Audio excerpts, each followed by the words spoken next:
ਤੂੰ ਹੋਇਆ ਫਤਿਹ ਹੋਇਆ। ਹੁਣ ਤੁਸੀਂ ਆ ਠੱਗਾਂ ਨੂੰ ਕੱਢ ਦਿਓ ਬਾਹਰ, ਕੱਢ ਸਕਦੇ ਹੋ ਤੁਸੀਂ। ਉਹ ਐ ਨਹੀਂ ਕਹਿੰਦਾ ਵੀ ਇਹਨਾਂ ਤੋਂ ਕਿਸੇ ਨੂੰ ਕਰੋ, ਵੀ ਤੁਸੀਂ ਆਪ ਆਓ ਚੋਣ ਪੋਲਿਟਿਕਸ ਦੇ ਵਿੱਚ। ਤੁਹਾਡੇ ਤੇ ਅਮਾਨਤ ਅਸੀਂ ਪੈਸਾ ਵੀ ਖਰਚ ਕਰ ਦਾਂਗੇ, ਪੈਸਾ ਵੀ ਭੇਜ ਦਿਆਂਗੇ। ਅੱਛਾ ਉਹਨਾਂ ਨੂੰ ਦੇਖੋ, ਐ ਨਹੀਂ ਕਿ ਬੇਈਮਾਨੀ ਜੋ ਕਹਿ ਰਹੇ, ਉਹਨਾਂ ਨੂੰ ਲੱਗਦਾ ਵੀ ਜੇ ਇੱਥੇ ਚੰਗੇ ਬੰਦੇ ਜਾ ਵੜਨ ਅਸੈਂਬਲੀ 'ਚ, ਕੁਰਬਾਨੀ ਵਾਲੇ ਬੰਦੇ ਜਾ ਵੜਨ, ਸਰਜੀਤ ਫੂਲ ਵਰਗੇ ਜਾ ਵੜਨ, ਕੁਛ ਨਾ ਕੁਛ ਮਤਲਬ ਕੁਛ ਨਾ ਕੀ ਆ ਗੰਦ ਸਾਰਾ ਸਾਫ਼ ਹੋ ਸਕਦਾ। ਵੀ ਜਦੋਂ ਤੁਸੀਂ ਜਾਂਦੇ ਨਹੀਂ, ਚੰਗੇ ਬੰਦੇ ਜਾਂਦੇ ਨਹੀਂ, ਫਿਰ ਤਾਂ ਉਹਨਾਂ ਨੂੰ ਮੌਕਾ ਮਿਲ ਜਾਂਦਾ, ਉਹਨਾਂ ਨੂੰ ਖੁੱਲ੍ਹ ਮਿਲ ਜਾਂਦੀ ਹੈ। ਚਲ ਉਹਨਾਂ ਦਾ ਇਹ ਸਵਾਲ ਹੈ, ਹੋਰਾਂ ਦਾ ਵੀ ਹੋ ਸਕਦਾ ਹੈ, ਚਲ ਇਹਦਾ ਆਪਾਂ ਜਵਾਬ ਦੇਵਾਂਗੇ ਆਪਣੀ ਗੱਲ 'ਚ ਵੀ ਉਹਨਾਂ ਨੂੰ ਵੀ ਦਿੱਤਾ, ਫੋਨ ਤੇ ਵੀ ਦਿੱਤਾ, ਇੱਥੇ ਵੀ ਕਰਾਂਗੇ। ਹੋ ਸਕਦਾ ਤੁਹਾਡਾ ਵੀ ਸਵਾਲ ਹੋਵੇ।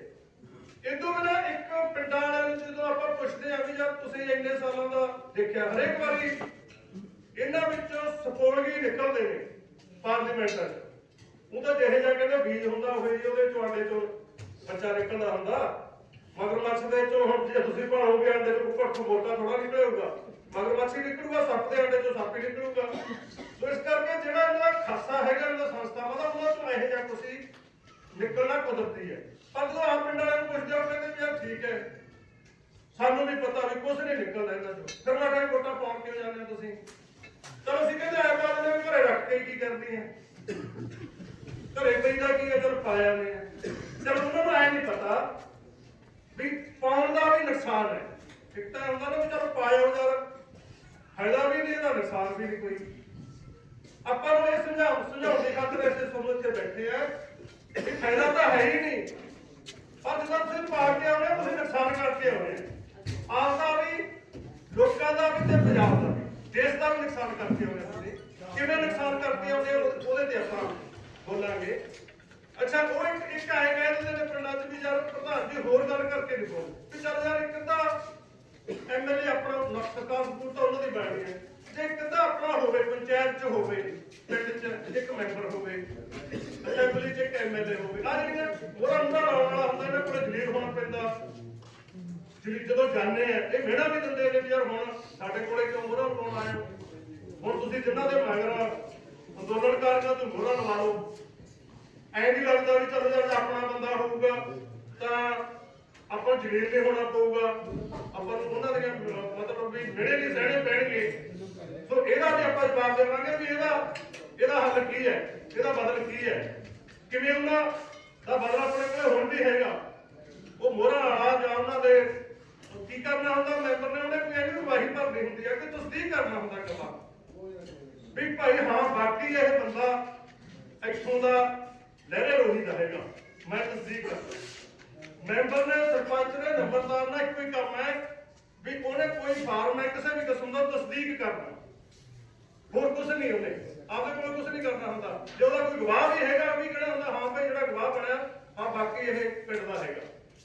ਤਸਦੀਕ ਉਹ ਤੋਂ ਬਿਨਾਂ ਮੈਂਬਰਾਂ ਸਰਪੰਚਾਂ ਤੋਂ ਬਿਨਾਂ ਕਿਵੇਂ ਸਰ ਸਕਦਾ, ਉਹਦਾ ਵੀ ਆਪਾਂ ਦੇਵਾਂਗੇ ਬਦਲ। ਅੱਛਾ ਅਖੀਰ ਤੇ ਜਿਹੜੀ ਮੈਂ ਮਤਲਬ ਇਹ ਤਾਂ ਹੈ ਨਾ ਸਵਾਲ, ਚਲੋ ਇਹਨਾਂ ਦਾ ਫਿਰ ਆਪਾਂ ਕਹਿੰਦੇ ਆ ਬਈ ਬਦਲ ਕੀ ਹੈ, ਬਦਲ ਕੇ ਬੋਲਾਂਗੇ। ਉਹਦਾ ਵੇਖੋ ਵੀ ਜਿਹੜੀਆਂ ਆਪਾਂ ਕਹਿੰਦੇ ਆ, ਜਿਵੇਂ ਪਹਿਲਾਂ ਬਲਦੇਵ ਨੇ ਵੀ ਕਹੀ ਹੈ ਗੱਲ, ਬਿਲਕੁਲ ਠੀਕ ਹੈ ਵੀ ਜਿਹੜਾ ਇਹ ਵੋਟ ਪ੍ਰਣਾਲੀ ਹੈ, ਕਹਿ ਲਓ ਵੋਟ ਸਿਸਟਮ ਹੈ, ਇਹ ਲੋਕਾਂ ਦੀ ਲੋੜ ਚੋਂ ਜਾਂ ਲੋਕਾਂ ਦੀ ਮੰਗ ਚੋਂ ਨਹੀਂ ਇਹ ਕੀਤਾ ਸਰਕਾਰ। ਸਾਰੀ ਪੰਜਾਬ 'ਚ ਵੀ, ਭਾਰਤ 'ਚ ਵੀ, ਸਾਰੀ ਦੁਨੀਆ 'ਚ ਇਹ ਵੱਡੇ ਜਿਹੜੇ ਨੇ ਸਾਮਰਾਜੀ ਤਾਕਤਾਂ ਹੈਗੀਆਂ ਨੇ, ਜਿਹਨੂੰ ਆਪਾਂ ਸਾਮਰਾਜਵਾਦ ਕਹਿ ਦਿੰਦੇ ਆ ਜਾਂ ਸਾਮਰਾਜੀ ਕੰਪਨੀਆਂ ਕਹਿ ਦਿੰਦੇ ਆ, ਜਾਂ ਜਿਹੜੇ ਚਲਾਉਂਦੇ ਆ ਸਾਮਰਾਜੀ ਮੁਲਕ ਸਾਰੀ ਦੁਨੀਆ ਨੂੰ ਕੰਟਰੋਲ ਕਰਦੇ ਨੇ, ਉਹਨਾਂ ਨੇ ਇਹ ਵੋਟ ਪ੍ਰਣਾਲੀ ਵਾਲਾ ਪਾਰਲੀਮੈਂਟਰੀ ਸਿਸਟਮ ਵਾਲਾ ਪ੍ਰਣਾਲੀ ਦਿੱਤੀ ਹੈ। ਕਿਉਂਕਿ ਉਹਨਾਂ ਨੂੰ ਪਤਾ ਜਦੋਂ ਆਪਣੀ ਵੋਟ ਪ੍ਰਣਾਲੀ ਨਹੀਂ ਵੀ ਸੀਗੀ ਦੁਨੀਆ ਦੇ ਵਿੱਚ, ਵੋਟਾਂ ਰਾਹੀਂ ਨੁਮਾਇੰਦੇ ਚੁਣ ਕੇ ਪਾਰਲੀਮੈਂਟ ਰਾਹੀਂ ਵਿਧਾਨ ਘੜਨੀਆਂ ਸਭਾਵਾਂ ਵੀ ਨਹੀਂ ਵੀ ਸੀਗੀਆਂ, ਕਾਨੂੰਨ ਬਣਾਉਣੀਆਂ ਸਭਾਵਾਂ ਨਹੀਂ ਵੀ ਸੀਗੀਆਂ, ਉਦੋਂ ਰਾਜ ਕਿਵੇਂ ਚੱਲਦਾ ਸੀ? ਰਾਜ ਤਾਂ ਉਦੋਂ ਵੀ ਚੱਲਦਾ, ਰਾਜ ਤਾਂ ਸਦੀਆਂ ਤੋਂ ਹਜ਼ਾਰਾਂ ਸਾਲਾਂ ਤੋਂ ਚੱਲਦਾ ਆ ਰਿਹਾ। ਉਹ ਰਾਜ ਚੱਲਦਾ ਹੈ ਤਾਕਤ ਦੇ ਜੋਰ, ਤਾਕਤ ਕੀ ਆ ਜਾਂਦੀ ਹੈ? ਫੌਜ ਆ ਜਾਂਦੀ ਹੈ, ਫੌਜ ਦੇ ਪੁਲਿਸ ਆ ਜਾਂਦੀ, ਅੱਜ ਕੱਲ੍ਹ ਜੇ ਕਹਿਣਾ ਹੋਵੇ ਪੁਲਿਸ ਆ ਜਾਂਦੀ ਹੈ, ਅੱਧ ਸੈਨਿਕ ਬਲ ਆ ਜਾਂਦੇ ਨੇ, ਅਦਾਲਤਾਂ ਆ ਜਾਂਦੀਆਂ ਨੇ। ਅਦਾਲਤਾਂ ਰਾਜ ਦਾ ਵੱਡਾ ਅੰਗ ਹੈ, ਜਦੋਂ ਤੋਂ ਰਾਜ ਆਇਆ ਉਦੋਂ ਦੀ ਅਦਾਲਤ ਨਾਲ ਰਹੀ ਹੈ। ਭਾਵੇਂ ਉਹ ਅਦਾਲਤ ਦਾ ਰੂਪ ਅੱਜ ਵਾਲਾ ਸੀ, ਭਾਵੇਂ ਕੋਈ ਪੁਰਾਣਾ ਰੂਪ ਸੀਗਾ ਮੁਗਲਾਂ ਵਾਲੇ ਵੇਲੇ ਦਾ ਜਿਹੜਾ ਅਦਾਲਤੀ ਰੂਪ ਸੀਗਾ ਜਿਹਨੂੰ ਕਾਜੀ ਵਗੈਰਾ ਚਲਾਉਂਦੇ ਸੀਗੇ। ਕਾਨੂੰਨ, ਅਦਾਲਤਾਂ, ਫੌਜ, ਅੱਧ ਸੈਨਿਕ ਬਲ, ਪੁਲਿਸ, ਮੰਤਰੀ ਸੰਤਰੀ ਤੇ ਰਾਜਾ ਇਹ ਰਹੇ ਨੇ। ਇਹ ਐ ਸਮਝ ਲਓ ਵੀ ਰਾਜ ਦਾ ਇਹ ਇਹਨਾਂ ਰਾਹੀਂ ਰਾਜ ਚੱਲਦਾ। ਹੁਣ ਵੀ ਇਹਨਾਂ ਰਾਹੀਂ ਰਾਜ ਚੱਲਦਾ। ਰਾਜਾ, ਮੰਤਰੀ, ਅਫਸਰਸ਼ਾਹੀ ਵੱਡੀ ਤੇ ਆਹ ਪੁਲਿਸ, ਫੌਜ, ਕਚਹਿਰੀਆਂ, ਜੇਲ੍ਹਾਂ, ਅਦਾਲਤਾਂ ਇਹਨਾਂ ਰਾਹੀਂ ਹੁਣ ਚੱਲਦਾ। ਇਹਨਾਂ ਉੱਤੇ ਇੱਕ ਕਾਨੂੰਨ ਪਾ ਲਿਆ ਉਹਨਾਂ ਨੇ ਪਾਰਲੀਮੈਂਟ ਵਾਲੇ ਵੀ ਤਾਂ ਕਿ ਲੱਗੇ ਵੀ ਆਹ ਸਾਰੀਆਂ ਚੀਜ਼ਾਂ ਜਿਹੜੀਆਂ ਹੈਗੀਆਂ ਨੇ ਜਿਹੜੇ ਤੁਸੀਂ ਚੁਣ ਕੇ ਭੇਜ ਦਿਓ, ਉਹ ਸਾਰੀਆਂ ਚੀਜ਼ਾਂ ਨੂੰ ਚਲਾਉਂਦੇ ਨੇ। ਇੱਕ ਉਹਨਾਂ ਨੇ ਇਹ ਜਿਹੜਾ ਪਾਰਲੀਮੈਂਟਰੀ ਸਿਸਟਮ ਕਹਿ ਲਓ ਜਾਂ ਵੋਟ ਪ੍ਰਣਾਲੀ ਵਾਲਾ ਸਿਸਟਮ ਹੈ ਇਹ ਦੇਤਾ। ਇਹਦੇ ਤੇ ਜਿਵੇਂ ਕਿਸੇ ਤੇ ਆਪਾਂ ਪਰਦਾ ਪਾਉਣ ਦੀ ਖਾਤਰ ਉਹਦਾ ਚਿਹਰਾ ਜਿਹੜਾ ਖੂੰਖਾਰ ਚਿਹਰਾ ਉਹਨੂੰ ਢੱਕਣ ਦੀ ਖਾਤਰ ਉਹਨਾਂ ਨੇ ਇਹ ਜਿਹੜਾ ਪਾਰਲੀਮੈਂਟ ਵਾਲਾ ਦਿੱਤਾ। ਪਰ ਹੁਣ ਜੇ ਆਪਾਂ ਵੇਖਿਆ ਹੋਵੇ ਕਿ ਇਹਦੇ ਵਿੱਚ ਕਿਵੇਂ ਲੱਗਦਾ ਵੀ ਇਹ ਪਾਰਲੀਮੈਂਟ ਜਿਹੜੀਆਂ ਅਸੈਂਬਲੀਆਂ ਵੀ ਹੈਗੀਆਂ ਨੇ ਇਹ ਉਹਨਾਂ ਦੀ ਸੇਵਾ ਹੀ ਕਰਦੀਆਂ ਨੇ। ਜਦੋਂ ਕਿਸੇ ਨੇ ਸੇਵਾ ਕਰਨੋਂ ਹਟਿਆ ਕਿਸੇ ਨੇ ਕਦੀ ਕੋਈ ਤਾਂ ਉਹਨਾਂ ਨੇ ਆਪਣਾ ਜਿਹੜਾ ਦੂਜੇ ਅੰਗ ਰਾਜ ਦੇ ਫੌਜ ਹੈ, ਪੁਲਿਸ ਹੈ, ਉਹਨਾਂ ਰਾਹੀਂ ਉਹਦਾ ਰਾਜ ਪਲਟਾ ਕਰਤਾ। ਦੁਨੀਆ 'ਚ ਹੈਗਾ ਮਿਸਾਲਾਂ ਹੈ। ਸੋ ਹੁਣ ਜੇ ਆਪਣਾ ਵੇਖਣਾ ਹੋਵੇ ਵੀ ਇਹਨਾਂ ਨੇ ਹੁਣ ਤੱਕ ਜਿੰਨੀਆਂ ਵੀ ਅਸੈਂਬਲੀ ਪਾਰਲੀਮੈਂਟ ਆ ਗਈਆਂ ਜਿੰਨੇ ਆਪਣੇ ਤੇ ਹਮਲੇ ਹੋਏ ਨੇ, ਮਤਲਬ ਆਰਥਿਕ ਹਮਲਾ ਕਹਿ ਲਓ, ਸਿਆਸੀ ਹਮਲਾ ਕਹਿ ਲਓ, ਜਿੰਨੇ ਕਾਨੂੰਨ ਬਣੇ ਨੇ ਆਰਥਿਕ ਹਮਲੇ ਕੀ ਹੈ ਜਿਹਨਾਂ ਨੂੰ ਆਹ ਨਵੀਆਂ ਆਰਥਿਕ ਨੀਤੀਆਂ ਕਹਿ ਦਿੰਦੇ ਆ, ਆਰਥਿਕ ਸੁਧਾਰ ਕਹਿ ਦਿੰਦੇ ਆ, ਜਿਹਨਾਂ ਨੂੰ ਆਪਾਂ ਕਹਿੰਦੇ ਆ ਵੀ ਇਹ WTO ਦੀਆਂ ਹਦਾਇਤਾਂ ਤਹਿਤ ਨੀਤੀਆਂ ਆਈਆਂ ਨੇ, ਇਹ ਵਿਸ਼ਵ ਬੈਂਕ ਤਹਿਤ ਦੀਆਂ ਹਦਾਇਤਾਂ ਤਹਿਤ ਨੀਤੀਆਂ ਆਈਆਂ ਨੇ। ਜਿਹੜੇ ਜਿਹੜੇ ਆਰਥਿਕ ਸੁਧਾਰ ਹੈ ਜਾਂ ਆਰਥਿਕ ਨੀਤੀਆਂ ਨੇ ਜਿੰਨੀਆਂ ਵੀ ਆਈਆਂ ਸਾਰੀਆਂ ਇਹ ਪਾਰਲੀਮੈਂਟਾਂ ਅਸੈਂਬਲੀਆਂ ਦੇ ਥਰੂ ਆਉਂਦੀਆਂ। ਜਿੰਨੇ ਹੁਣ ਤੱਕ ਆਪਾਂ ਕਾਨੂੰਨਾਂ ਦੀ ਖਾਤਰ ਲੜੇ ਆ ਉਹ ਇਹਨਾਂ ਅਸੈਂਬਲੀਆਂ ਚੋਂ ਨਿਕਲੇ ਆ। ਕਾਨੂੰਨ ਹੈ ਜਿਹੜੇ ਕੋਈ ਆਪਣਾ ਲੇਬਰ ਨਾਲ ਸੰਬੰਧਿਤ ਕਾਨੂੰਨ ਹੈ, ਜੋ ਖੇਤੀ ਦੇ ਵਿਰੋਧੀ ਕਾਨੂੰਨ ਹੈ, ਲੋਕਾਂ ਦੇ ਵਿਰੋਧੀ ਕਾਨੂੰਨ ਹੈ, ਸਾਰੇ ਕਿੱਥੋਂ ਆਏ? ਅਸੈਂਬਲੀਆਂ ਚੋਂ ਆਏ ਆ, ਇਹਨਾਂ ਪਾਰਲੀਮੈਂਟਾਂ ਚੋਂ। ਸੋ ਇਸ ਕਰਕੇ ਵੀ ਇੱਥੇ ਕੋਈ ਵੀ ਇੱਕ ਵੀ ਮਿਸਾਲ ਦੇ ਦੇ ਜਿਹੜੇ ਇਹਨਾਂ ਨੇ ਕਹਿੰਦੇ ਆ ਵੀ ਪਾਰਲੀਮੈਂਟ ਸਿਸਟਮ ਨਹੀਂ ਮਾੜਾ, ਬੰਦੇ ਮਾੜੇ ਹੋ ਸਕਦੇ। ਇਸ ਕਰਕੇ ਜੇ ਚੰਗੇ ਬੰਦੇ ਆ ਜਾਣ ਇਹਨਾਂ ਵਿੱਚ ਤਾਂ ਇਹ ਪਾਰਲੀਮੈਂਟ ਸਿਸਟਮ ਨੂੰ ਵੀ ਲੋਕਾਂ ਦੀ ਸੇਵਾ 'ਚ ਵਰਤਿਆ ਜਾ ਸਕਦਾ। ਪਰ ਉਹਨਾਂ ਨੂੰ ਮਿਸਾਲ ਦਿਓ ਵੀ ਜੇ ਇਹ ਸੱਚਮੁੱਚ ਲੋਕਾਂ ਲਈ ਵਰਤਿਆ ਜਾ ਸਕਦਾ ਤਾਂ ਇੱਕ ਵੀ ਮਿਸਾਲ ਦੇ ਦਿਓ ਵੀ ਇੱਥੋਂ ਲੋਕਾਂ ਦੇ ਵਿਰੋਧੀ ਕਾਨੂੰਨ ਤਾਂ ਆਏ ਨੇ, ਲੋਕਾਂ ਨੂੰ ਉਜਾੜਨ ਵਾਲੇ ਕਾਨੂੰਨ ਆਏ ਨੇ, ਭਾਵੇਂ ਖੇਤੀ ਨਾਲ ਸੰਬੰਧਿਤ ਹੈ, ਭਾਵੇਂ ਸਨਅਤੀ ਮਜ਼ਦੂਰਾਂ ਨਾਲ ਸੰਬੰਧਿਤ ਹੈ, ਭਾਵੇਂ ਪੇਂਡੂ ਮਜ਼ਦੂਰਾਂ ਨਾਲ ਸੰਬੰਧਿਤ ਹੈ, ਜਾਂ ਹੋਰ ਕਾਮਿਆਂ ਨਾਲ ਜਿਹੜੇ ਕਰਮਚਾਰੀਆਂ ਨਾਲ ਸੰਬੰਧਿਤ ਕਾਨੂੰਨ ਨੀਤੀਆਂ ਨੇ ਉਹ ਤਾਂ ਇੱਥੋਂ ਆਉਂਦੀਆਂ ਨੇ। ਇੱਕ ਵੀ ਕੋਈ ਆਇਆ ਦੱਸੋ ਵੀ ਆਹ ਭਾਈ ਜਿਹੜਾ ਕਾਨੂੰਨ ਜਿਹੜਾ ਹੁਣ ਤੁਸੀਂ ਮਾਰ ਰਹੇ ਹੋ, ਤੁਸੀਂ ਹੱਕ ਮਾਰ ਰਹੇ ਹੋ ਆਪਦੇ, ਤੁਸੀਂ ਸਹੂਲਤਾਂ ਮਾਰ ਰਹੇ ਹੋ, ਇਹ ਕਾਨੂੰਨ ਉਹੀ ਪਾਰਲੀਮੈਂਟ ਜਾਂ ਅਸੈਂਬਲੀ ਚੋਂ ਆਇਆ। ਇੱਕ ਵੀ ਨਹੀਂ ਮਿਲੂਗਾ ਤੁਹਾਨੂੰ। ਸੋ ਇਸ ਕਰਕੇ ਇਹ ਤਾਂ ਹੈ ਵੀ ਇਹਦਾ ਕਹਿਣ ਦਾ ਭਾਵ ਇੱਥੋਂ ਜਿਹੜਾ ਇਹਦਾ ਕਰੈਕਟਰ ਹੈ, ਇਹਦਾ ਖਾਸਾ ਹੀ ਇਹਦਾ ਪਾਰਲੀਮੈਂਟਾਂ ਦਾ, ਆਪਾਂ ਬੰਦਿਆਂ ਦਾ ਨਹੀਂ ਕਹਿੰਦੇ। ਇਹ ਜਿਹੜਾ ਸਿਸਟਮ ਹੈ ਵੋਟ ਪ੍ਰਣਾਲੀ ਵਾਲਾ, ਵੋਟ ਰਾਜਨੀਤੀ ਵਾਲਾ, ਇਹ ਸਿਸਟਮ ਦਾ ਖਾਸਾ ਹੀ ਇਹ ਜਿਹਾ ਵੀ ਇਹਦੇ ਵਿੱਚੋਂ ਜੋ ਵੀ ਕੁਝ ਨਿਕਲੂਗਾ ਉਹ ਉਹਨਾਂ ਦੀ ਸੇਵਾ ਵਾਲਾ ਹੋਊਗਾ। ਜਿਹਨਾਂ ਨੂੰ ਆਪਾਂ ਕਹਿੰਦੇ ਸਾਮਰਾਜੀ ਸ਼ਕਤੀਆਂ ਹੈਗੀਆਂ ਜਿਹੜੇ ਸਾਡੇ ਦੇਸ਼ 'ਚ ਰਾਜ ਕਰਦੀਆਂ ਨੇ, ਜਾਂ ਉਹਨਾਂ ਦੀਆਂ ਦਲਾਲ, ਜ਼ਗੀਰਦਾਰੂ, ਵੱਡੇ ਜ਼ਗੀਰਦਾਰ ਹੈ, ਸਰਮਾਏਦਾਰ ਹੈ, ਉਹਨਾਂ ਦੇ ਪੱਖੀ ਜਿਹੜਾ ਜੋ ਵੀ ਕੁਝ ਨਿਕਲੂਗਾ ਉਹਨਾਂ ਦੇ ਹਿੱਤ ਦਾ ਨਿਕਲੂਗਾ। ਅੱਛਾ, ਇੱਕ ਗੱਲ ਜਿਹੜੀ ਅਗਲੀ ਹੋਰ ਕਰਨੀ ਹੋਵੇ, ਖਜ਼ਾਨੇ ਦੀ ਗੱਲ, ਜਦੋਂ ਵੀ ਰਾਜ ਦੀ ਗੱਲ ਆਉ ਖਜ਼ਾਨੇ ਦੀ ਗੱਲ ਉਹਦੇ ਨਾਲ ਜੁੜੀ ਹੋਈ ਹੈ। ਜਦੋਂ ਵੀ, ਕਿਉਂਕਿ ਜਿਹੜਾ ਸਾਰਾ ਕੁਝ ਦੇਣਾ ਖਜ਼ਾਨੇ 'ਚੋਂ ਦੇਣਾ, ਲੋਕਾਂ ਨੂੰ ਕੋਈ ਸਹੂਲਤ ਦੇਣੀ ਆ, ਉਹਨਾਂ ਨੂੰ ਕੋਈ ਆਰਥਿਕ ਰਾਹਤ ਦੇਣੀ ਆ, ਕੋਈ ਉਹਨਾਂ ਨੂੰ ਕੋਈ ਬਜਟ ਕੋਈ ਉਹਨਾਂ ਨੂੰ ਦੇਣਾ, ਕੋਈ ਗ੍ਰਾਂਟ ਦੇਣੀ ਆ ਜਾਂ ਕੋਈ ਪ੍ਰੋਜੈਕਟ ਦੇਣਾ, ਸਾਰਾ ਕੁਝ ਉਹ ਕਾਹਦੇ ਤੋਂ? ਖਜ਼ਾਨੇ ਨਾਲ ਜੁੜਿਆ ਹੋਇਆ ਗੱਲ। ਖਜ਼ਾਨੇ ਬਾਰੇ ਤੁਸੀਂ ਆਪ ਇੱਕ ਪੜ੍ਹ ਲਓ ਵੀ ਜਦੋਂ ਵੀ ਕੋਈ ਨਵੀਂ ਪਾਰਟੀ ਆਊਗੀ, ਭਾਵੇਂ ਲੱਖ ਵਾਅਦੇ ਕੀਤੇ ਹੋਣ, ਉਹਨੇ ਚੋਣਾਂ ਵਾਸਤੇ ਡੱਬੇ ਦਿੱਤੇ ਹੋਣ, ਵਾਅਦਿਆਂ ਦੇ ਮੌਕੇ ਵਾਅਦਿਆਂ ਦੇ, ਆਉਣ ਸਾਰੇ ਇਹ ਕਹਿੰਦੇ ਆ ਕਿ ਸਾਨੂੰ 2 ਸਾਲ ਤੋਂ ਜੋ ਖਜ਼ਾਨਾ ਦਾ ਖਾਲੀ ਪਿਆ, ਪਿਛਲੀ ਪਾਰਟੀ ਦੀ ਸਰਕਾਰ ਸਾਰਾ ਖਜ਼ਾਨਾ ਖਾਲੀ ਕਰ ਗਈ, ਹੁਣ ਸਾਨੂੰ 2 ਸਾਲ ਦਿਓ, ਅਸੀਂ ਫੰਡਾਂ ਵਗੈਰਾ ਦਾ ਪ੍ਰਬੰਧ ਕਰਕੇ ਖਜ਼ਾਨਾ ਭਰਾਂਗੇ ਤੇ ਫੇਰ ਕਹਾਂ ਜਿਹੜੇ ਸਾਡੇ ਵਾਅਦੇ ਕੀਤੇ ਪੂਰੇ ਕਰਾਂਗੇ। ਹੁਣ ਤੁਸੀਂ ਐਂ ਵੇਖੋ ਵੀ ਜਿਹੜਾ ਖਜ਼ਾਨਾ ਹੈ ਭਰਦਾ ਕਾਹਦੇ ਨਾਲ ਹੈ ਉਹ ਤੇ ਖਾਲੀ ਕਾਹਦੇ ਨਾਲ ਹੁੰਦਾ? ਖਾਲੀ ਠੀਕ ਹੈ ਵੀ ਜਦੋਂ ਤੁਸੀਂ ਵੇਖ ਲਓ ਲੋਕਾਂ ਨੂੰ ਕੋਈ ਸਹੂਲਤ ਦੇਣੀ ਹੁੰਦੀ ਉਦੋਂ ਖਜ਼ਾਨਾ ਖਾਲੀ ਹੁੰਦਾ, ਪਰ ਜਿਹੜੇ ਜਿੱਥੇ ਉਹਨਾਂ ਨੇ ਆਪ ਕੋਈ ਟੈਕਸ ਆਪਣੇ ਛੋਟ ਦੇ ਕੇ ਕੋਈ ਵੱਡੇ ਘਰਾਣਿਆਂ ਨੂੰ ਕਾਰਪੋਰੇਟ ਘਰਾਣੇ ਨੂੰ ਟੈਕਸ ਦੇ ਵਿੱਚ ਛੋਟ ਕਰਨੀ ਹੈ, ਉਹਨਾਂ ਦੇ ਡੁੱਬੇ ਖਾਤੇ 'ਚ ਕਰਜ਼ੇ ਮਾਫ ਕਰਨੇ ਆ, ਉਹਨਾਂ ਦੀਆਂ ਮੰਤਰੀਆਂ ਦੇ ਵਜ਼ੀਰਾਂ ਦੇ ਐਮਐਲਏ ਦੇ ਭੱਤੇ ਵਧਾਉਣੇ ਆ, ਉਹਨਾਂ ਦੀਆਂ ਪੈਨਸ਼ਨਾਂ ਲਾਉਣੀਆਂ ਨੇ, ਹੋਰ 100 ਤਰ੍ਹਾਂ ਦਾ ਫ੍ਰੀ ਇਲਾਜ, ਵਿਦੇਸ਼ੀ ਸਫ਼ਰ ਫ੍ਰੀ, ਗੱਡੀਆਂ ਹਰੇਕ ਵਾਰੀ ਨਵੀਆਂ ਲੈ ਕੇ ਦਿਓ ਉਹਨਾਂ ਨੂੰ, ਉਹਨਾਂ ਦਾ ਸਿਕਿਉਰਿਟੀ ਦਾ ਖਰਚਾ ਵਧਾਓ ਉਹਨਾਂ ਨੂੰ, ਕਿਉਂਕਿ ਜਾਨ ਦਾ ਐਮਐਲਏ ਦੀ ਜਾਨ ਬਹੁਤ ਜ਼ਰੂਰੀ ਹੈ ਲੋਕਾਂ ਵਾਸਤੇ। ਇਹਨਾਂ ਚੀਜ਼ਾਂ ਤੇ ਜਦੋਂ ਖਰਚ ਕਰਨਾ ਹੁੰਦਾ ਤਾਂ ਖਜ਼ਾਨਾ ਕਦੇ ਖਾਲੀ ਨਹੀਂ ਹੁੰਦਾ, ਖਜ਼ਾਨਾ ਰੱਖੋ ਰੱਖ ਭਰਿਆ ਹੁੰਦਾ। ਜਦੋਂ ਲੋਕਾਂ ਨੂੰ ਸਹੂਲਤ ਦੇਣੀ ਹੁੰਦੀ ਹੈ ਸਿਰਫ ਉਦੋਂ ਹੀ ਖਜ਼ਾਨਾ ਖਾਲੀ ਹੁੰਦਾ। ਖਜ਼ਾਨਾ ਭਰਨ ਦੀ ਗੱਲ ਹੈ, ਖਜ਼ਾਨਾ ਭਰਨਾ ਟੈਕਸ ਨਾਲ। ਟੈਕਸ ਲੋਕ ਦੇ ਰਹੇ ਨੇ, ਤੁਹਾਨੂੰ ਪਤਾ ਨਹੀਂ ਲੱਗਦਾ ਕਿੰਨਾ ਟੈਕਸ ਤੁਸੀਂ ਦੇ ਰਹੇ ਹੋ। ਇਹਦੀ ਜੇ ਮਿਸਾਲ ਲੈਣੀ ਹੋਵੇ, ਮੈਂ ਗਿਣ ਸਕਦਾ, ਮੈਂ ਮੋਟਾ ਜਿਹਾ ਤੁਹਾਨੂੰ ਮਿਸਾਲ ਦਿਓ ਵੀ ਇੱਕ ਪਿੰਡ ਜਿਹੜਾ ਦਰਮਿਆਨਾ ਪਿੰਡ ਹੈ, ਦਰਮਿਆਨੀ ਆਬਾਦੀ ਵਾਲਾ, ਘੱਟੋ ਘੱਟ 5-7 ਹਜ਼ਾਰ ਦੀ ਆਬਾਦੀ ਵਾਲਾ ਜਿਹੜਾ ਪਿੰਡ ਹੈ, 4000, 2500, 2-3000, 4000 ਏਕੜ ਵਾਲਾ ਜਿਹੜਾ ਪਿੰਡ ਹੈ ਜ਼ਮੀਨ ਵਾਲਾ, ਉਹ ਘੱਟੋ ਘੱਟ 40 ਤੋਂ 50 ਕਰੋੜ ਰੁਪਇਆ ਟੈਕਸ ਦੇ ਰੂਪ ਚ ਹਰੇਕ ਵਾਰੀ ਖਜ਼ਾਨੇ 'ਚ ਦੇ ਦਿੰਦਾ। ਤੁਸੀਂ ਕਹੋਗੇ ਵੀ ਇਹਦਾ ਕੀ ਹੈ, ਇਹਦਾ ਸੋਮਾ ਕੀ, ਇਹਦਾ ਬੇਸ ਕੀ ਹੈ? 40-50 ਕਰੋੜ ਇੱਕ ਪਿੰਡ ਇੱਕੋ ਸਾਲ 'ਚ, 5 ਸਾਲਾਂ 'ਚ ਨਹੀਂ, 1 ਸਾਲ 'ਚ। ਉਹਦੀਆਂ ਦੋ ਹੀ ਹੈ ਵੀ ਜਦੋਂ ਆਪਾਂ ਜਿਹੜਾ ਆਹ ਫਸਲ ਵੇਚਦੇ ਆ, ਕਿਉਂਕਿ ਜੇ ਕਿਸੇ ਕੋਲੇ 3000 ਪਿੰਡ ਦੀ ਜ਼ਮੀਨ ਹੈਗੀ ਹੈ ਤਾਂ ਉਹਦੀ ਹਾੜੀ ਸੌਣੀ ਕਿੰਨੇ ਦੀ ਹੋਊਗੀ?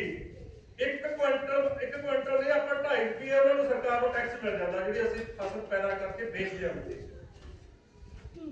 ਉਹ ਜਿਹਨੂੰ ਆੜਤ ਕਹਿੰਦੇ ਜਾਂ ਜਿਹੜਾ ਉਹਦਾ ਖਰੀਦ ਟੈਕਸ ਹੈ, ਜਾਂ ਕਹਿੰਦੇ ਜਿਹੜਾ ਖਰੀਦਣ ਵਾਲੇ ਤੋਂ ਲੈਂਦੀ ਹੈ ਸਰਕਾਰ। ਜੇ 100 ਰੁਪਏ ਮੰਗਦਾ, 2.5 ਰੁਪਏ ਸਰਕਾਰ ਨੂੰ ਟੈਕਸ ਬਣ ਜਾਂਦਾ ਸਾਡੇ ਫਸਲ ਪੈਦਾ ਕਰਕੇ ਮੰਡੀ 'ਚ ਜਾਣ ਦੇ ਨਾਲ। ਤਾਂ ਹੁਣ ਫਿਰ ਆਇਆ ਲਾ ਲਓ ਵੀ ਪਿੰਡ ਦੇ ਵਿੱਚ ਜੇ 2500-3000 ਏਕੜ ਵਾਹੀਯੋਗ ਜ਼ਮੀਨ ਹੈ ਤਾਂ ਉਹਦੇ ਵਿੱਚੋਂ ਕਿੰਨੀ ਫਸਲ ਜਾਵੜੀ, ਕਿੰਨੇ ਲੱਖ ਦੀ, ਕਿੰਨੇ ਕਰੋੜ ਦੀ ਜਾਵੜੀ, ਤੇ ਉਹਦਾ 2.5% ਕੱਢ ਲਓ ਤਾਂ ਘੱਟੋ ਘੱਟ 15-20 ਕਰੋੜ ਰੁਪਇਆ ਇੱਕ ਪਿੰਡ ਦਾ ਉਹ ਟੈਕਸ ਬਣ ਜਾਊ। ਕੱਢ ਕੇ ਵੇਖ ਲਓ ਕੰਕਰੀਟ, ਹੁਣ ਆਪਣੇ ਕੋਲ ਟੈਕਸ ਹੁੰਦਾ ਹੈ।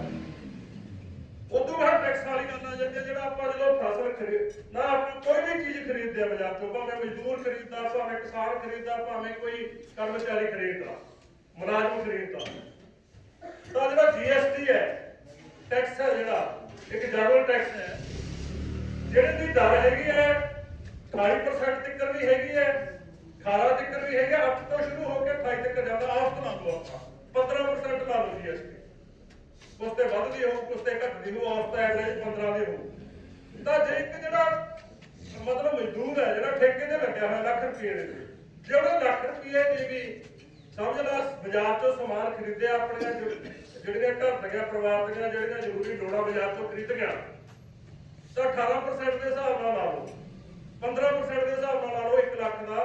ਜੇ 100 ਵਾਂਗ 15 ਹੈਗਾ ਤਾਂ 1 ਲੱਖ ਦਾ ਕਿੰਨਾ ਟੈਕਸ ਬਣ ਜੂਗਾ? ਉਹਨਾਂ ਟੈਕਸ ਉਹਨੇ ਇੱਕ ਮਜ਼ਦੂਰ ਨੇ ਅਦਾ ਕਰਤਾ। ਤੇ ਜਿੰਨਾ ਤੁਸੀਂ ਜੇ ਕਿਸੇ ਦੀ 5 ਲੱਖ ਦੀ ਸਾਲਾਨਾ ਦੀ ਆਮਦਨੀ ਹੈ, ਕਿਸੇ ਦੀ 10 ਲੱਖ ਦੀ ਹੈ, 1 ਲੱਖ ਦੀ ਤਾਂ ਆਪਾਂ ਘੱਟ ਤੋਂ ਘੱਟ ਗਿਣੀ ਹੈ ਨਾ, ਉਹਦਾ 15% ਦੇ ਹਿਸਾਬ ਨਾਲ ਲਾ ਲਓ ਕਿੰਨਾ ਟੈਕਸ ਦੇਤਾ। ਤੇ ਬਾਕੀ ਪਿੰਡ ਵਾਲੇ ਨੇ ਜਿਹੜੇ ਨੇ ਉਦੋਂ ਵੱਧ ਆਮਦਨੀ ਵਾਲੇ ਹੈਗੇ, ਸਾਲਾਨਾ ਆਮਦਨੀ ਵਾਲੇ 5 ਲੱਖ ਵਾਲੇ, 10 ਲੱਖ ਵਾਲੇ, ਉਹਨਾਂ ਨੇ ਇਸ ਕਰਕੇ ਇਹ ਦੋਨੇ ਜੋੜ ਲੈਣੇ ਹੁਣ, GST ਟੈਕਸ ਤੇ ਜਿਹੜੀ ਆਪਾਂ ਪੈਦਾ ਕਰਦੇ ਆ ਉਹ ਜਿਹੜਾ ਮੰਡੀ 'ਚ ਵੇਚ ਕੇ ਜਿਹੜਾ ਸਰਕਾਰ ਨੂੰ ਟੈਕਸ ਜਾਂਦਾ, ਤਾਂ 40-50 ਕਰੋੜ ਰੁਪਏ ਤੋਂ ਘੱਟ ਹੈ ਨਹੀਂ। ਇੱਕ ਪਿੰਡ 40-50 ਕਰੋੜ ਰੁਪਇਆ ਪਿੰਡ ਦੇ ਕਿਸਾਨ ਮਜ਼ਦੂਰ ਸਰਕਾਰ ਦੇ ਖਜ਼ਾਨੇ 'ਚ ਦੇ ਦਿੰਦੇ ਨੇ।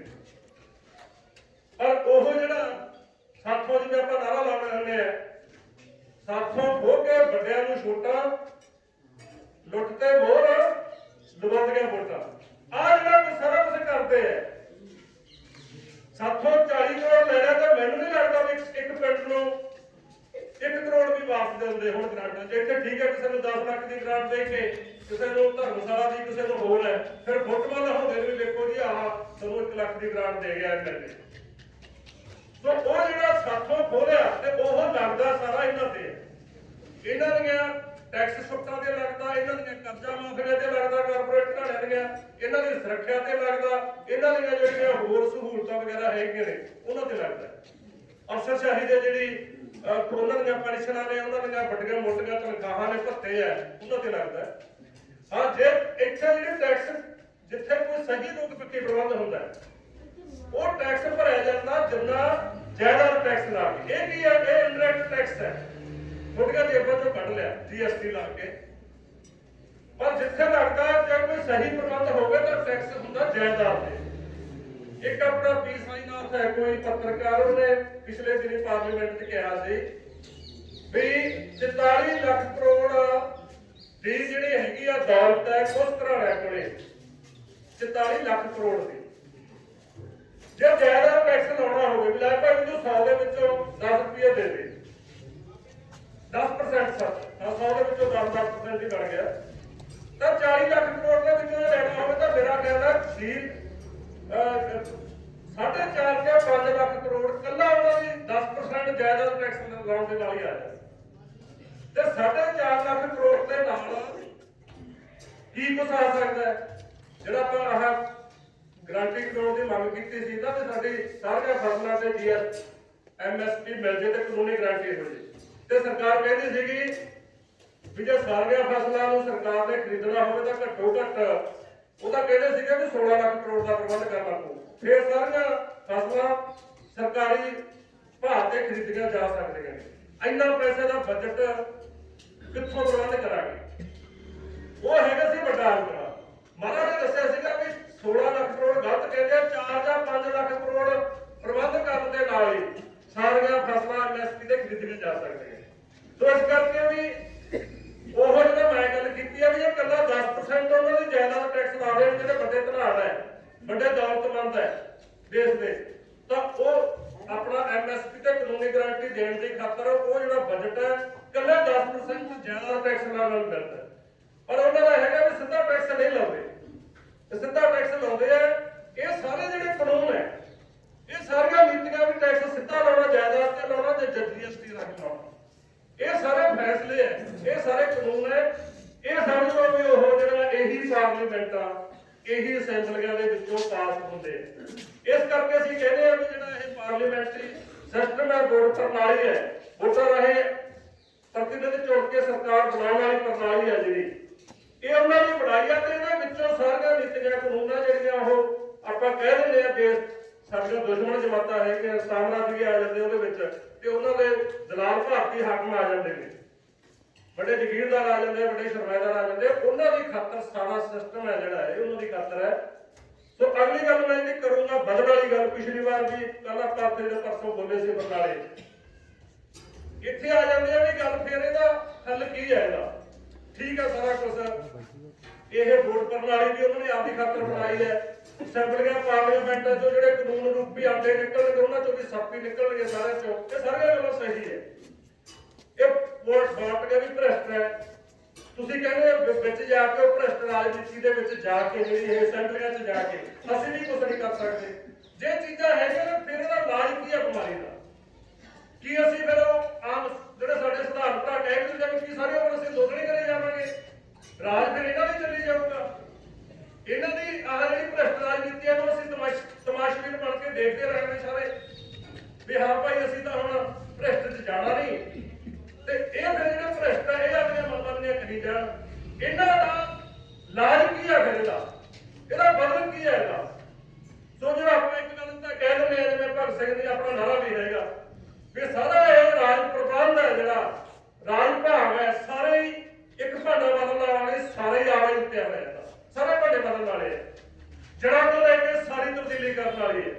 ਇੱਕ ਅੱਧੀ ਤਬਦੀਲੀ ਦੇ ਨਾਲ ਇਹਦਾ ਇਲਾਜ ਨਹੀਂ ਹੋਣਾ, ਜਿਹਦੇ 'ਚ ਆਪਾਂ ਨਾਰਾ ਲਾ ਦਿੰਦੇ ਰਾਜ ਭਾਗ ਦਾ ਆਵਾ ਉੱਤ ਇਨਕਲਾਬ ਨੇ ਕਰਨਾ ਸੂਰਤ। ਹੁਣ ਆਪਾਂ ਇੱਕ ਲਾਈਨ 'ਚ ਇਹਦਾ ਹੱਲ ਪੇਸ਼ ਕਰਤਾ ਵੀ ਇਨਕਲਾਬ ਇਹਦਾ ਹੱਲ ਹੈ। ਫਿਰ ਹੁਣ ਗਾਹਾਂ ਗੱਲ ਆ ਜਾਂਦੀ ਆ ਵੀ ਇਨਕਲਾਬ ਜਿਹੜਾ ਇਨਕਲਾਬ ਹੱਲ ਹੈ। ਭਗਤ ਸਿੰਘ ਨੇ ਵੀ ਕਿਹਾ ਵੀ ਸਾਮਰਾਜਵਾਦ ਨੂੰ ਜੇ ਮਾਰਨਾ, ਸਾਮਰਾਜਵਾਦ ਮੁਰਦਾਬਾਦ ਕਰਨੀ ਹੈ ਤਾਂ ਇਨਕਲਾਬ ਜਿੰਦਾਬਾਦ ਕਰਨੀ ਪਊਗੀ, ਇਨਕਲਾਬ ਜਿੰਦਾਬਾਦ ਕਹਿਣਾ ਪਊ, ਇਨਕਲਾਬ ਲਿਆਉਣਾ ਪਊ। ਇਨਕਲਾਬ ਹੁਣ ਵੇਖੋ ਵੀ ਇਨਕਲਾਬ ਜਿਹੜਾ ਵੀ ਦੇਸ਼ਾਂ 'ਚ ਆਇਆ ਲਿਆਂਦਾ ਲੋਕਾਂ ਨੇ ਕੀਤੀ, ਲੋਕਾਂ ਨੇ ਇਹ ਇਤਿਹਾਸ ਹੈਗਾ, ਬਹੁਤ ਦੇਸ਼ਾਂ ਦਾ ਇਤਿਹਾਸ ਹੈ ਜਿਹੜਾ ਉਹਨਾਂ ਨੇ ਸਾਰਾ ਗੰਦ ਹੂੰਝ ਕੇ, ਸਾਰੇ ਸਾਮਰਾਜੀ ਹੂੰਝ ਕੇ, ਸਾਰੇ ਦਲਾਲ ਜ਼ਗੀਰਦਾਰ ਸਰਮਾਏਦਾਰ ਹੂੰਝ ਕੇ ਗੰਦ ਸਾਫ਼ ਕੀਤਾ, ਰਾਜ ਪ੍ਰਬੰਧ ਲੋਕਾਂ ਦਾ ਰਾਜ ਪ੍ਰਬੰਧ ਲਿਆਂਦਾ ਇਨਕਲਾਬ ਦਾ। ਪਰ ਉਹ ਜੇ ਆਪਾਂ ਪੜ੍ਹਦੇ ਤਿੰਨ ਚੀਜ਼ਾਂ ਦਾ ਹੀ ਆਉਂਦਾ ਇੱਕ ਤਾਂ ਪੋਲੀਟੀਕਲ ਪਾਰਟੀ ਹੋਣੀ ਚਾਹੀਦੀ ਹੈ, ਇੱਕ ਸਾਂਝਾ ਮੋਰਚਾ। ਜਿਹੜੀਆਂ ਵੀ ਜਮਾਤਾਂ ਇਸ ਸਿਸਟਮ ਵਿੱਚ ਲੁੱਟੀਆਂ ਜਾ ਰਹੀਆਂ ਨੇ, ਕਿਸਾਨ ਹੈ, ਮਜ਼ਦੂਰ ਹੈ, ਮੱਧ ਵਰਗ ਹੈ, ਦੇਸੀ ਸਰਮਾਏਦਾਰੀ ਹੈ ਜਿਹਨੂੰ ਸਾਮਰਾਜ ਲੁੱਟਦਾ ਹੈ, ਦਬਾਉਂਦਾ ਜਿਹਨੂੰ, ਇਹ ਚਾਰਾਂ ਦਾ ਸਾਂਝਾ ਮੋਰਚਾ ਹੋਣਾ ਚਾਹੀਦਾ।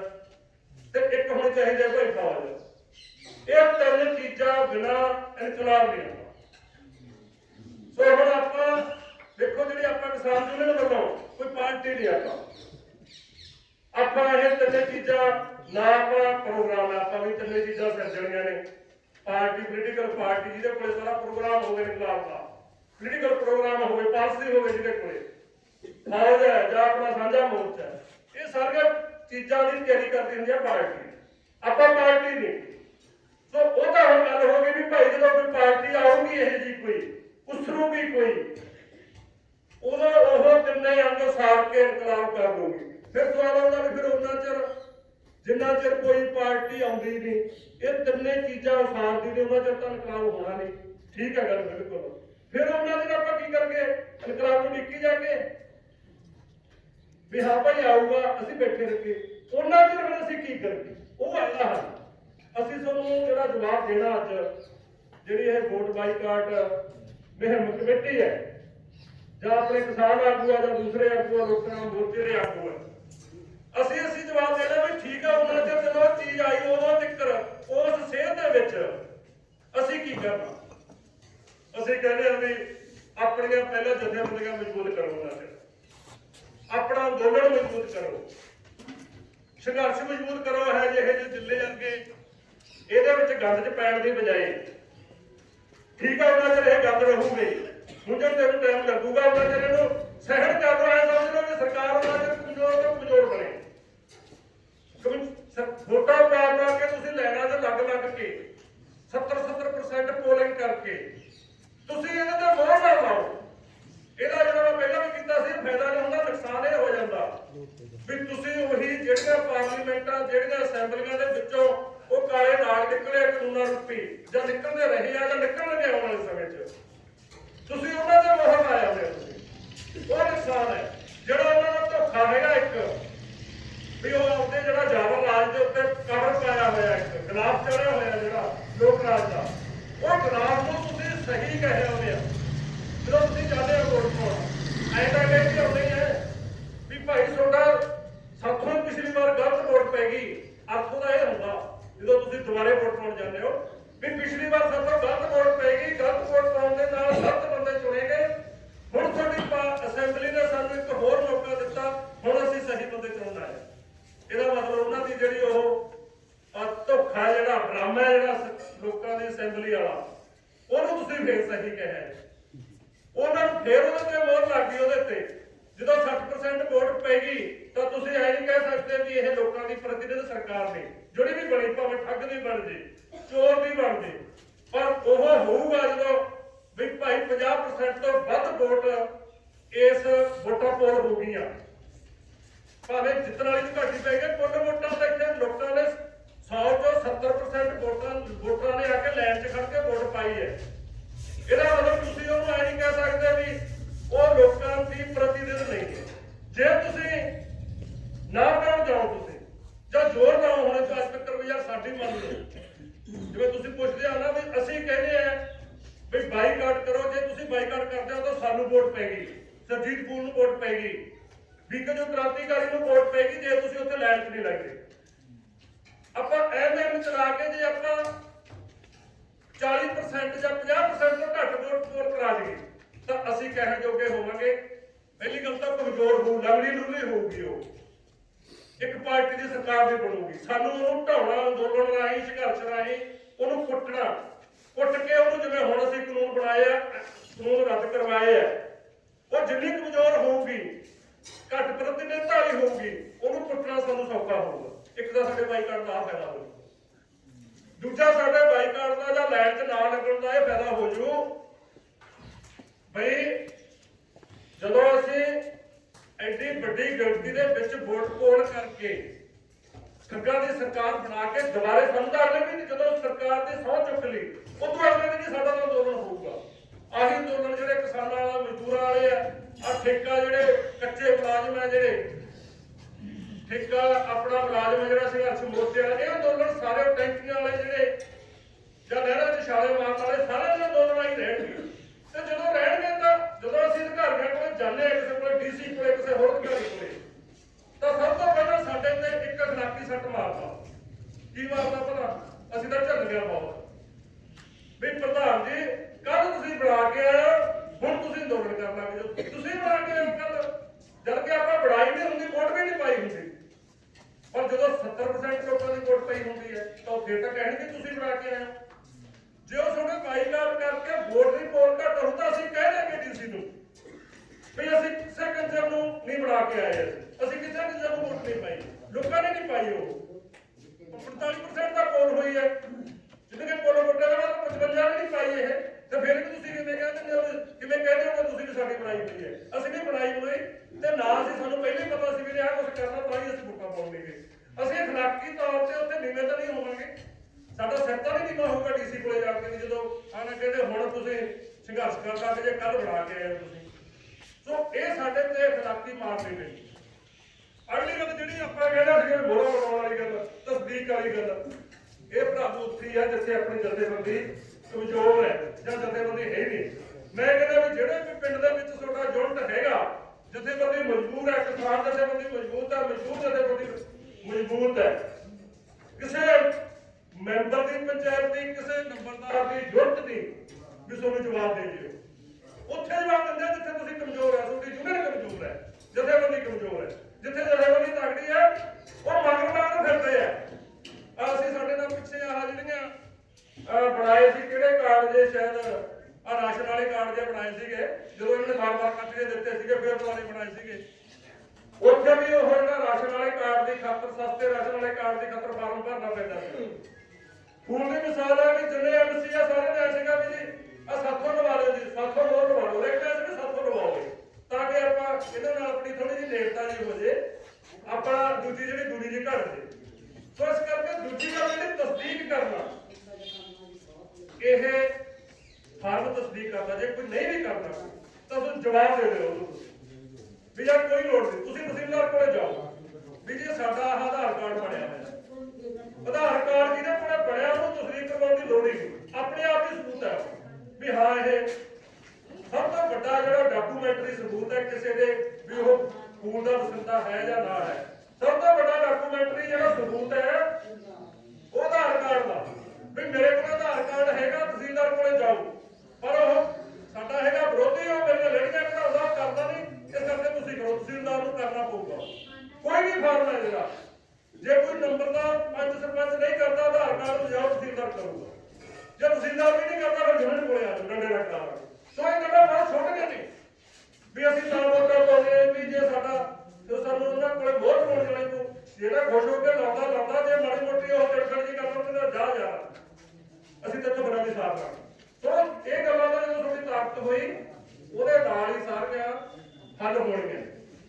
ਸੋ ਇਸ ਕਰਕੇ ਜਿਹੜੀ ਮੈਂ ਅਖੀਰ 'ਚ ਇਹੀ ਕਹੂੰਗਾ ਬਈ ਆਪਾਂ ਨੂੰ, ਮੈਂ ਜਿਹੜੇ ਬਾਹਰਲੇ ਫੋਨ ਵਾਲੇ ਐਨਆਰਆਈ ਫੋਨ ਵਾਲਿਆਂ ਨੂੰ ਵੀ ਜੀ ਇਹ ਨਹੀਂ ਕਿਸੇ ਦੇ ਚੋਂ ਨਿਕਲਣਾ। ਹੁਣ ਆਹ ਜਿਹੜੀ ਇਹਨਾਂ ਨੇ ਬਣਾਈ ਹੈ ਆਪਣਾ ਕਿਸਾਨ ਜਥੇਬੰਦੀਆਂ ਨੇ, ਰਾਜੇ ਵਾਲਿਆਂ ਨੇ,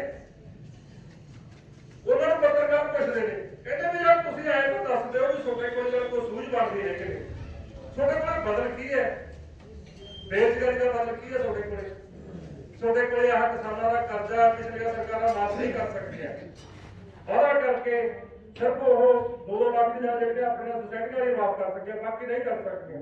ਤੁਹਾਡੇ ਕੋਲੇ ਕਿਹੜਾ ਝੋਟੂ ਹੈ ਜਿਹਦੇ ਨਾਲ ਤੁਸੀਂ ਮਾਫ ਕਰ ਦਿਓਗੇ? ਬਿਲਕੁਲ ਬਦਲ ਲੈ ਕੇ ਹੋਵੇ, ਕਿਵੇਂ ਖਤਮ ਕਰੋਗੇ? ਖੇਤੀ ਸੰਕਟ ਵਾਲੇ ਜਿੰਨੇ ਵੀ ਸਵਾਲ ਹੈ, ਆਪਣਾ ਆਹ ਕਰਜ਼ਾ ਜਿਹੜੇ ਖੁਦਕਸ਼ੀਆਂ ਦੇ ਹੋਰ ਹੈ, ਇਹਨਾਂ ਨੂੰ ਕਿਵੇਂ ਹੱਲ ਕਰੋਗੇ? ਆਹ ਜਿਹੜੀ ਟੈਕਸ ਹੈ, ਜਿਹੜੀ ਮਹਿੰਗਾਈ ਹੈ, ਇਹਨੂੰ ਕਿਵੇਂ ਹੱਲ ਕਰੋਗੇ? ਤੁਸੀਂ ਕੋਈ ਬਦਲ ਤਾਂ ਦਿਓ ਸਾਨੂੰ। ਤਾਂ ਉਹ ਵੀ ਰਾਜੇਵਾਲ ਹੋਏ ਵੀ ਇਹੀ ਕਹਿ ਦਿੰਦੇ ਆ ਜੀ ਹਜੇ ਮੈਨੀਫੈਸਟੋ ਅਸੀਂ ਲੈ ਕੇ ਆਵਾਂਗੇ। ਹੈ ਨਹੀਂ ਕੋਲ ਕਿਸੇ ਮੈਨੀਫੈਸਟੋ ਕਿਹੜਾ ਹੈਗਾ? ਬਸ ਇੱਕੋ ਹੀ ਚੀਜ਼ ਹੈ ਜੀ, ਅਸੀਂ ਅੰਦੋਲਨ ਲੜਿਆ, ਇਸ ਕਰਕੇ ਸਾਨੂੰ ਵੋਟਾਂ ਦੇਣ। ਜਦੋਂ ਅੰਦੋਲਨ ਲੜਾ ਤਾਂ ਉਹਨੂੰ ਗਵਰਨਮੈਂਟ ਨਾਲ ਫਿਰ ਉਹਦਾ ਹੈ ਨਹੀਂ ਕੁਛ ਉਹਨਾਂ ਕੋਲ ਕਿ ਜੇ ਹੋਗਾ ਦੇਰ ਕਰ ਲਓ। ਉਹ ਠੀਕ ਆ, ਉਹਨੇ ਬੱਬੂ ਮਾਨ ਕਰਕੇ ਅਫਸੋਸ ਮਾਨ ਕਰਕੇ ਉਹਨਾਂ ਨੇ ਇਹ ਏਜੰਡਾ ਪੁਸ਼ਟੀ ਕੀਤਾ ਵੀ ਯਾਰ ਅਸੀਂ ਕਹਾਂਗੇ ਵੀ ਆਹ ਏਜੰਡੇ ਲੈ ਕੇ ਆਓ। ਏਜੰਡਿਆਂ ਤੋਂ ਬਿਨਾਂ ਰਾਜਨੀਤੀ ਹੋ ਰਹੀ ਹੈ ਇੱਥੇ। ਖਰਾਤਾਂ ਪੰਜਾਬ ਹਰੇਕ ਬੁੜੀਆਂ ਨੂੰ 1000 ਰੁਪਇਆ ਸਾਲ ਪਤਾ ਨਹੀਂ ਮਹੀਨੇ ਦਾ ਕਿ ਸਾਲ ਦਾ ਦਿੰਦੇ ਆ। ਮਹੀਨੇ ਦਾ ਬੰਦੇ ਵਿਆਹ ਕਰ ਦਿਆਂਗੇ, ਤੂੰ ਕਰ ਦਿਆਂਗੇ।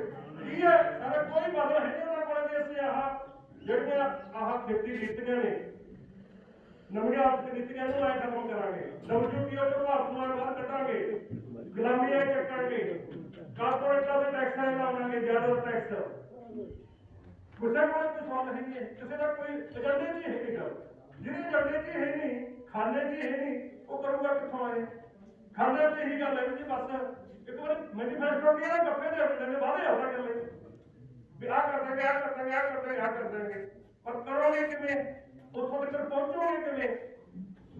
ਉਹਨਾਂ ਘਰਾਂ ਫਿਕਰ ਇਹ ਉਹਨਾਂ ਕੋਲ ਕੋਈ ਨਹੀਂ। ਇਸ ਕਰਕੇ ਇਸ ਧੋਖੇ ਦਾ ਸ਼ਿਕਾਰ ਹੋਣਾ, ਵੋਟ ਪਾਉਣੀ, ਆਪਦੇ ਪੈਰਾਂ ਤੇ ਪਹਾੜਾ ਆਪ ਮਾਰਨਾ, ਜਿਹੜੀ ਉਹਨਾਂ ਦਾ ਲੁੱਟ ਦੀਆਂ ਸਾਥੋਂ ਖੋ ਕੇ ਵੱਡਿਆਂ ਨੂੰ ਗੱਫੇ ਦਿੱਤੇ ਉਹਨਾਂ ਤੇ ਮੋਹਰ ਲਾਉਣੀ ਹੈ ਵੋਟ ਪਾਉਣਾ। ਸੋ ਇਸ ਕਰਕੇ ਮੈਂ ਅਖੀਰ ਤੇ ਵੋਟ ਇਹਦਾ ਪ੍ਰਚਾਰ ਦੀ ਲੋੜ ਹੈ, ਨਾਅਰੇ ਬਹੁਤ ਹੈਗੇ।